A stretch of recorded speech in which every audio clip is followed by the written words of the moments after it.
Hey Alexa, what time is it? The time is 1:25 a.m. 1:25 a.m. I want to tell you a good night story today. And it's not going to be about Egyptian Galahad, but it's going to be about this thing here. A couple of years ago we had an earthquake, and what happened is that this thing here actually fell and dented the piano. And when I came in the next morning, I was like, oh my god, this is so cool. Like, there's actually something going on on the back of it I hadn't noticed. Over here you have sort of a nucleus, and over here you have what I regard or interpret as a view out to the world, or the world looking in at you. And in some ways this really describes the division of two elements that I found absolutely crucial for instrument development and for ADO. On one hand you have science and technology, and on the other hand here you have artistry. And I think a beautiful instrument in any capacity, and beautiful music for that matter, is really, in this day and age, for the most part, a beautiful marriage between technology and artistry. Though I have to say, sometimes it's nice to be able to just play real instruments, not in the digital realm, but instruments that breathe and oozes of life.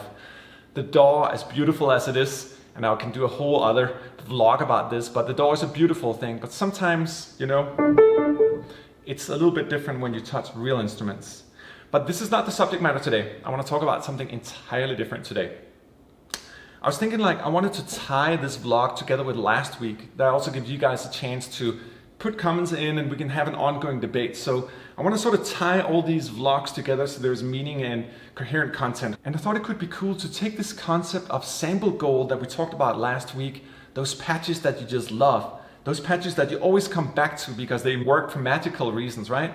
I thought it could be cool to keep that in mind and then go back and look at a very, very specific section of ADO's instruments, namely all our ensemble instruments.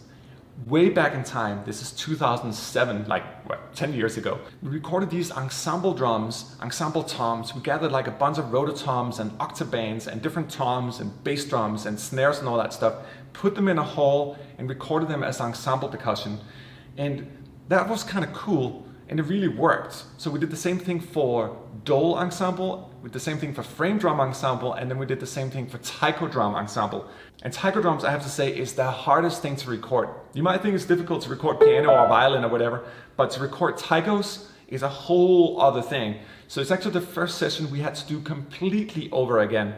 And it's expensive because you have to rent the hall again, you have to rent the players, and when you deep sample, we have to do a whole podcast on deep sampling, by the way, because this is a subject matter that's near and dear to me. When you want to do true deep sampling of something like a taiko drum ensemble, it actually requires 5 days of full-on recording and all that stuff, all the mics, engineers, everything going on. So what's special about those libraries? Because they still pop up and they're some of our most frequently used libraries. And there's a couple of reasons. The first one is that we push those instruments further than they should ever have been pushed. Like when we're done with the sessions, I'll see if I can find pictures one day, but all the instruments were completely broken.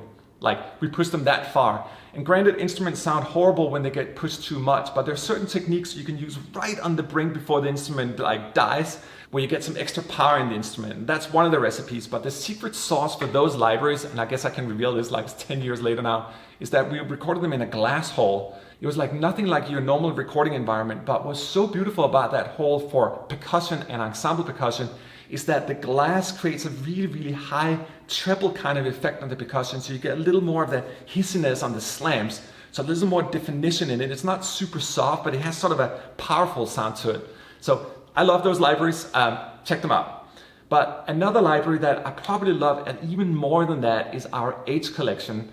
This is a library that I made with Colin O'Malley, my dear friend, and we decided to get all these unique ensembles of instruments. So let's get like a harp ensemble. We're the first to ever record a big ensemble of harps. Let's get a piano ensemble. We did like 5 different grand pianos. We did glockenspiels, and like when you listen to something like a glockenspiel, right? It's like this whimsical little toy instrument when you hear it standalone. When you hear like 7 of them in a hall, it's totally different. It's like the most beautiful thing. It's like glockenspiel, piano-ish, and it becomes almost like piano-like or vibraphone ensemble-like in the deeper notes. It's absolutely gorgeous. So instruments that may not have like a lot of meaning on their own you put them on ensembles and you get a more soulful almost sound to it. So one of the beautiful things about the H collection is that we have spot mics for all the articulation. So you can actually isolate marimba 1 or piano 2 or xylophone 3 or whatever it is that you want to do and put it all together and essentially control the ensemble so you can play them as solo instruments or as dual instruments or these massive beautiful arrays any way you want. And it's just a gorgeous library. But I want to tie this all together with a product we're working on right now called 66 tubas. So a little while ago we did 66 basses, which has become one of my favorite libraries because it nails cinematic basses. We got a true ensemble of 66 basses, and then we did a bunch of synthesizers and synth ensembles as well that meshes together with them. So when you go into a session like that, and I'll show you a little bit of session footage in the end of this video, but when you go into a session like that, you can't like sit and like prepare the score for that. It doesn't work that way. You have to go in, use your ears and just listen to them. And remember when we started out, and I'll show the video by the end of this video, we did this thing where we had the ensemble all in front of us, and I said like try to just sustain the root note, the deepest note you can play on the tuba, and do that. And then when we point at you, the group we're pointing at, try to swell louder. And that created these dynamic waves. We call them dynamic waves. It's sort of a new way of doing sustains that's more alive and evolving and all that. Really good for textural stuff. And when I heard that, it was like the biggest freaking lightsaber you've ever heard in your life. It was like, wow, like the coolest sound. So the tuba ensemble and the tuba being sort of on the back burner, unrecognized part of the orchestra is like, no, tubas are super cool. We had people from 11 different countries come together, and I'll do a whole other vlog about that as well. But it's actually really unique production, and it's so fun to see these things happen because we deliberately don't tell the players, so they show up and like, oh my god, there's only other tuba players. Like, what the fuck is going on?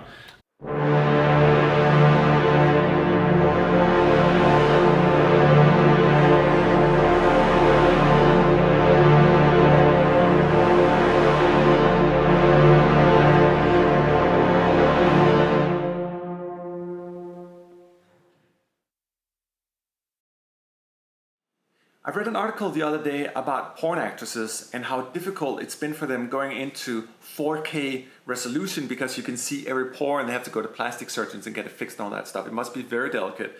And in some ways, to make a totally weird comparison, I guess that actually ties into sampling as well. We're in the day and age of high fidelity sampling. We can really, really deep sample.